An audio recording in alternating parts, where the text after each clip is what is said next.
La vie et la triste fin d'Uma Thurman. Uma Thurman est une célèbre actrice hollywoodienne qui est devenue célèbre grâce à ses divers rôles et sa collaboration avec Quentin Tarantino dans les films Pulp Fiction et Kill Bill lui a valu une renommée mondiale. Uma est propriétaire d'une apparence non standard et en même temps attrayante, c'est précisément cela, ainsi que son talent aux multiples facettes, que les réalisateurs, les critiques et les téléspectateurs l'aiment tant.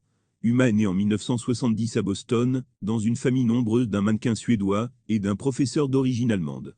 Son père, Robert Thurman, était un spécialiste des religions orientales et un ami du Dalai Lama, un ancien moine bouddhiste. Il n'est donc pas surprenant que la fille ait été nommée d'après la déesse indienne de la beauté et de la lumière, Uma. Uma a grandi à Amherst, où son père enseignait, dans un environnement plutôt bohème. Il y avait toujours des invités dans leur maison, principalement des bouddhistes. Une éducation inhabituelle a empêché Uma de communiquer avec ses pairs. Elle était extrêmement gênée par son nom et voulait le changer. En raison de sa différence avec les autres, Thurman a grandi comme une enfant nerveuse et maladroite. La décision de devenir actrice est venue à Uma après un petit rôle réussi dans le théâtre de l'école. À 15 ans, Thurman a quitté l'école et s'est consacrée à perfectionner ses talents d'actrice. À cette époque, Thurman gagnait sa vie en travaillant comme serveuse, mannequin et lave-vaisselle. L'actrice nouvellement créée cherchait des rôles dans des films et a déménagé de ville en ville. À l'âge de 16 ans, un incident lui est arrivé qui a laissé une marque indélébile sur le psychisme. Elle s'installe à New York, loue un minuscule appartement, travaille comme serveuse, tente de s'introduire dans un grand film et rencontre un soir un homme de 35 ans dans une boîte de nuit.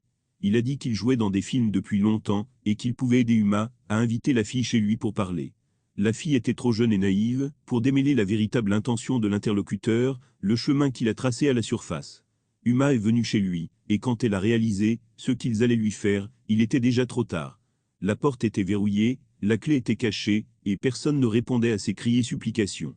Ayant terminé ce qu'il avait commencé, le violeur a laissé Uma rentrer chez elle. En 1987, Uma se voit offrir le rôle principal, dans le thriller à petit budget Kiss Daddy Before Bay. Le film a échoué, mais les critiques ont félicité Uma pour s'être transformée en une jeune séductrice.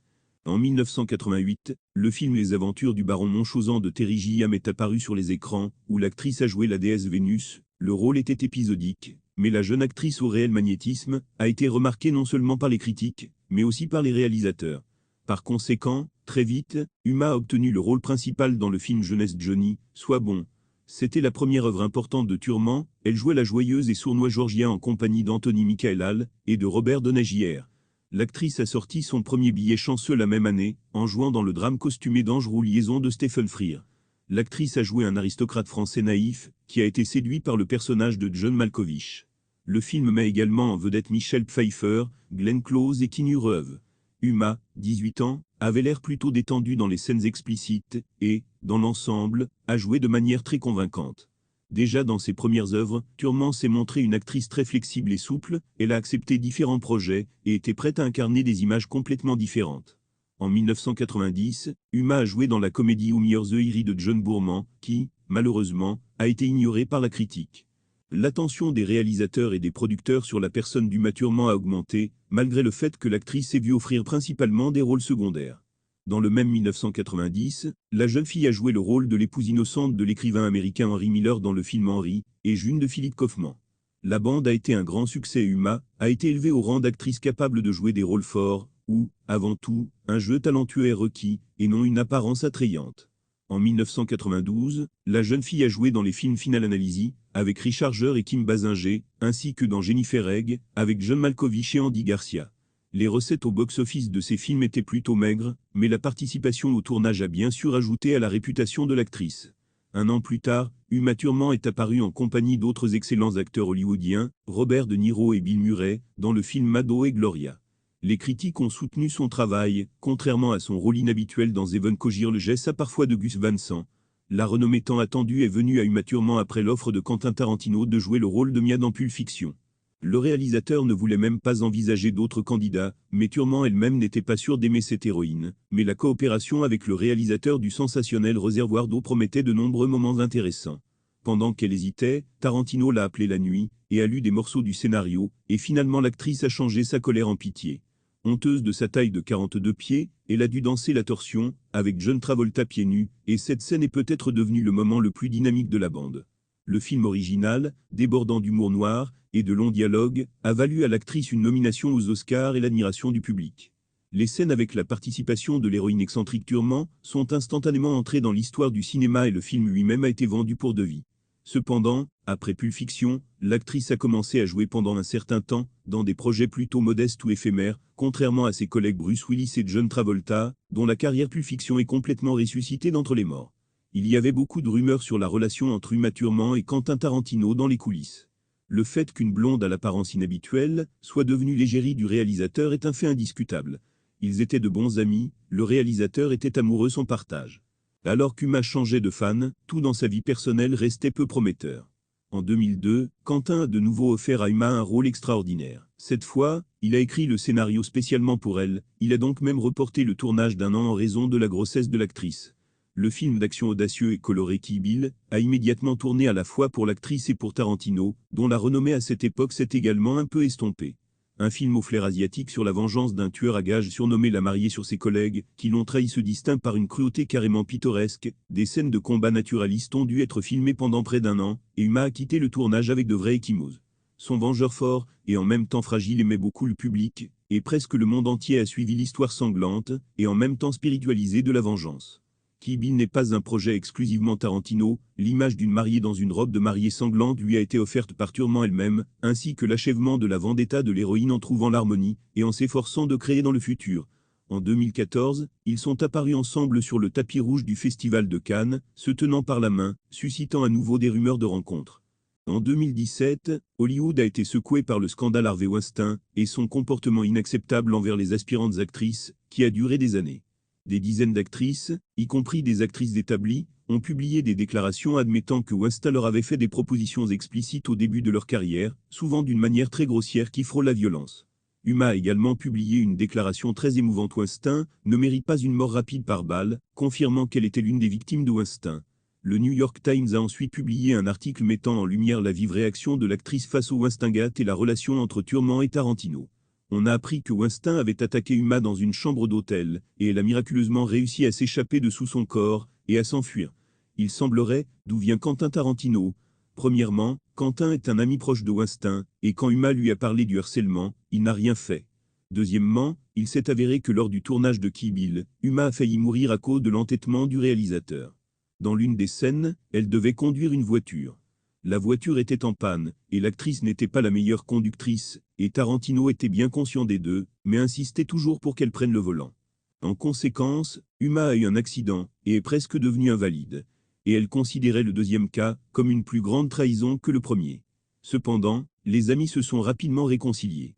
Uma a déclaré qu'elle ne blâmait pas Quentin, car il regrette toujours ce qui s'est passé, et Tarantino s'est repenti de son inaction en raison des actions de Weinstein, qui, soit dit en passant, avait l'intention de porter plainte contre Uma Thurman pour avoir publiquement embelli l'incident qui a eu lieu, il y a 25 ans. En 1995, il y avait l'image d'un mois au bord du lac, et en 1996, le travail dans la comédie La Vérité sur les chats et les chiens a suivi. La même année, l'actrice a flashé dans le film Botiful-Girl, et si ici elle vient de jouer une beauté, alors dans la photo suivante, elle devait montrer ses charmes méchants. Dans Batman et Robin, Uma a joué aux côtés d'Arnold Schwarzenegger, George Clooney et Alicia Silverstone, mais l'excellent casting n'a pas aidé le film faible à obtenir de bonnes critiques de la part des critiques. Pendant ce temps, le public a unanimement enregistré Thurman, dans un certain nombre de symboles sexuels qu'ils aimaient tant. Ce statut était toujours embarrassant pour l'actrice, elle ne voulait pas susciter l'admiration uniquement pour ses données externes. Son succès d'acteur et financier a été sa participation au film dystopique de science-fiction Gattaca, où elle a joué avec Jude Law, et son futur mari Ethan Hawke. Malgré le fait que des scènes explicites étaient également présentes dans le film, elle n'était en aucun cas une fin en soi dans un scénario subtil et intelligent sur une société totalitaire du futur. Uma Thurman a tenté de regagner les positions perdues depuis son travail avec Tarantino, également à l'affiche de la comédie Sweet and Ugly de Woody Allen.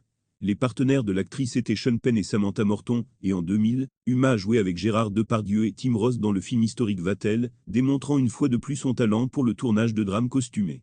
Thurman a joué une mère célibataire talentueuse, dans la série télévisée Historical Blindness, où Juliette Lewis est devenue sa partenaire. La capacité de Uma à extraire un sous-texte profond d'une image simple a été appréciée par le Golden Globe. Après Kill Bill, Uma Thurman a fait une pause dans les rôles sérieux, et a commencé à s'essayer à des genres plus légers.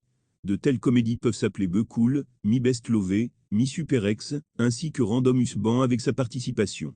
L'actrice a prouvé qu'elle pouvait regarder très harmonieusement dans des films, avec une intrigue plutôt triviale, et qu'elle était capable de décorer à la fois le mélodrame et la comédie légère avec sa performance. Uma s'est de nouveau souvenu de son talent pour jouer des méchants séduisants, jouant Medusa Gorgon dans le blockbuster jeunesse Percy Jackson, The Lightning Thief avec Logan Lerman et Alessandro Daddario dans les rôles principaux. Déjà d'un genre complètement différent, était son travail dans le film Cher Ami, l'adaptation cinématographique du célèbre et scandaleux roman de Guy de Maupassant. Dans le film, Thurman a joué la puissante maîtresse du protagoniste Robert Pattinson, qui fait son chemin dans la haute société. Plus tard, Uma a travaillé avec bonheur, avec un autre réalisateur culte de notre époque, Lars von Trier, jouant un petit rôle de femme au bord de la dépression nerveuse dans son drame érotique nymphomaniaque. Avec Charlotte Gainsbourg, Stacey Martin et Shia LaBeouf.